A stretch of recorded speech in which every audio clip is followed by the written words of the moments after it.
Where did you go for that character? Well, we'd had very, very rigorous hair and makeup tests over a period of time because it was really, really important that it looked like there was no makeup on our faces at all. That would have taken people totally out of the story. So the challenge for the team was to change our faces in a way that would make these characters credible, these women as, hiding as men, and make it look like there was absolutely no makeup applied. And that to me was the phenomenon of what they did. And also we made my ears bigger. I have very small ears, but you should say what we did. The thing was, and also made them stick out because there's something kind of touching about that, especially from the back. I don't want to. I think Matthew and then it's just the hair to me was also incredibly important because the cliche of a woman, a period woman, like the Victoria look, was the slicked back hair, and I knew that we didn't want that. And I remember reading a book called Julian Grenville about an aristocrat who was killed in World War I, and he had hair. I just remembered that his hair was kind of cool, and I found the book in my library, and it was this hair that couldn't be kind of tamed with pomade, and that still had some movement to it.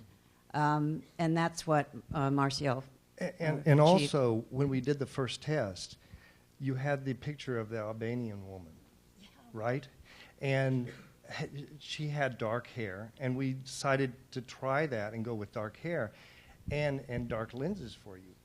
And after we came back and reassessed everything, we decided to keep you on the lighter side of it and use your own eyes, go with the lighter hair, and I think it really helped tremendously to change that. I think it was a great decision on that part. Yeah, somebody told me once that lighter eyes, light goes into them more, and they're more expressive than darker eyes. And so I think that was where the Albert, who was a very silent, introverted character, could only the challenge was how much to show in my face at any given time, and so the eyes become the real windows into this person. And as you all know, as makeup and hair people, and novice as well, if we as makeup artists and hairstylists do a great makeup, it's up to the artist to bring it alive. And Glenn and Janet really just blew it out of the water with these characters. And if we can see the next clip, I think we've got some of a progression here that we can start to show, and Matthew, maybe you and Lynn can discuss a little bit of this.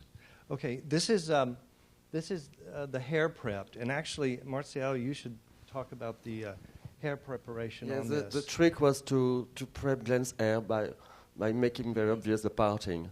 Then you could reach through the wig by making the parting exactly in the same place on the wig to get the scalp. That's it. Yeah, and this is her without any earlobes or nose at this point. It's if we can see the next clip. Hair prepped. And this is with the application, Lynn. And Lynn did all of the application to Janet and to Glenn every day of the shooting. And she just did such a beautiful job. You can see the earlobes here attached, and then also the nose. The nose was silicone, and the earlobes were gelatin.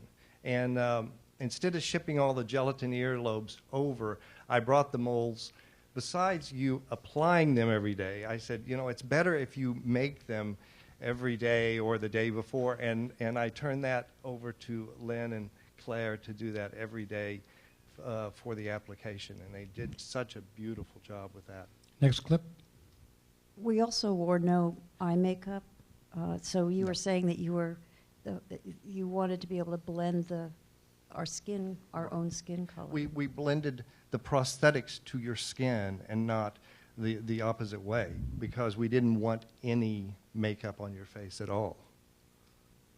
And this is the wig being going. So what I did regarding the neck was Glenn authorized me to cut half an inch of her own hair, then did reach the wig. So that did avoid the problem with costumes, the color and everything. Yeah, and you can see behind, those are the ear plumpers. And towards the end of our makeup test in Los Angeles, I was looking at Glenn's ears, and I said, you know, wouldn't it be great to push your ears out and give you that more endearing look? And it really, really helped the character by just pushing the ears out from behind. Next clip. And this is Janet in her finished makeup. She has earlobes on and a full nose. She wanted a broken nose from years of spousal abuse, because as you've seen the movie, she tells that story in the film. And also we decided to put light brown contacts in her eyes too, to give her more a rougher look, because we definitely wanted the difference between Albert and Hubert. And when we were doing the test, Glenn and Rodrigo pointed out to me that we want Janet to have a little rougher skin. So we just used an orange stipple sponge and put a little aging stipple on about 2 very light coats on her cheeks. It's because she's a painter and she works outside more, and Albert is always inside and doesn't go out that often. Exactly. And these are the earlobes being applied. They were smaller earlobes. Glenn's earlobes extended up on the outside of the ears. Janet's earlobes were just on the bottom of her earlobes. This is without the nose. Next clip. And this is the silicone nose applied, and then the gelatin earlobes blended in and sealed. Next clip. It's the wig going on. You want to say something about that, Marcelo? Not really. Well, I just remember, I remember the test where, remember, we thought that maybe that she'd have longer hair and kind of a romantic look, but it was too feminine. And it so was more wavy, and we did find out by making her hair straighter. Yeah. Or she was looking more like a young boy, actually. And she became all of a sudden this bloke. Yeah. Yeah, this working class guy. Yeah. Right. And greasy hair and texture. And Marcel did such a beautiful job with these wigs. They just moved so naturally, and most people didn't know they had wigs on. They thought they had their hair cut. Well, people talking to us in life didn't know he had wigs on. Yeah. Exactly. You'll also see these wigs and appliances downstairs when we go down for the reception. Next clip. And this is the finished Albert.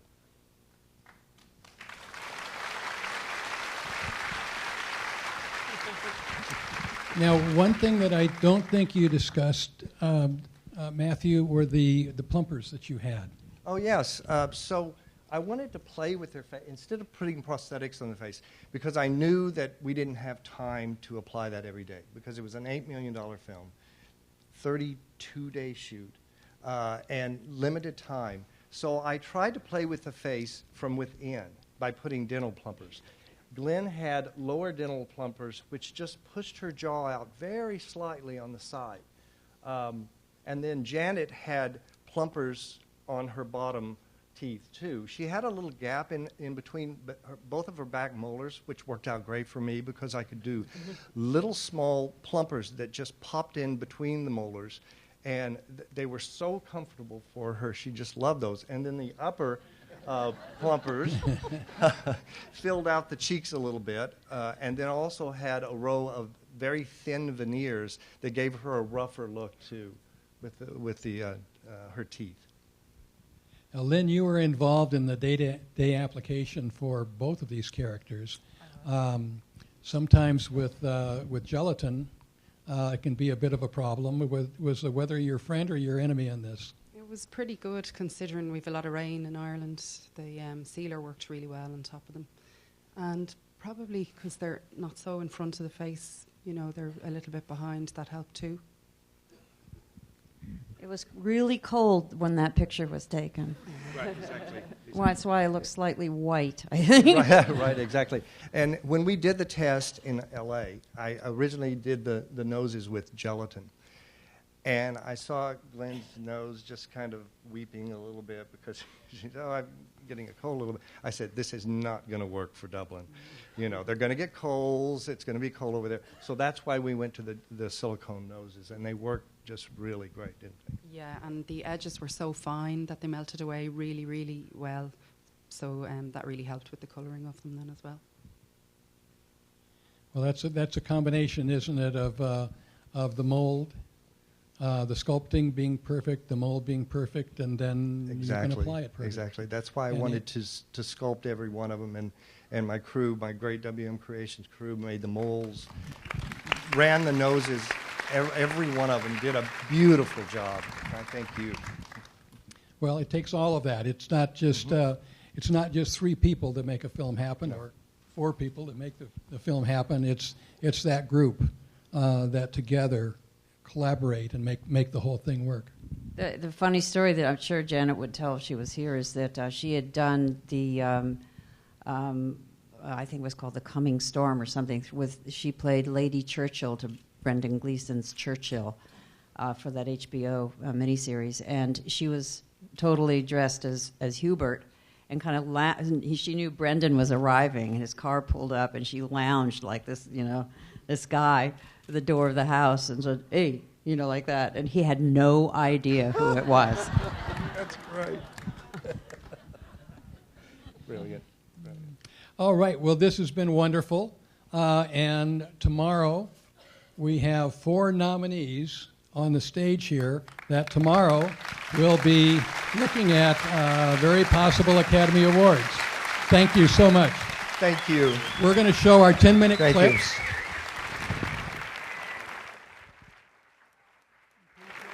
Glenn, thank you so much.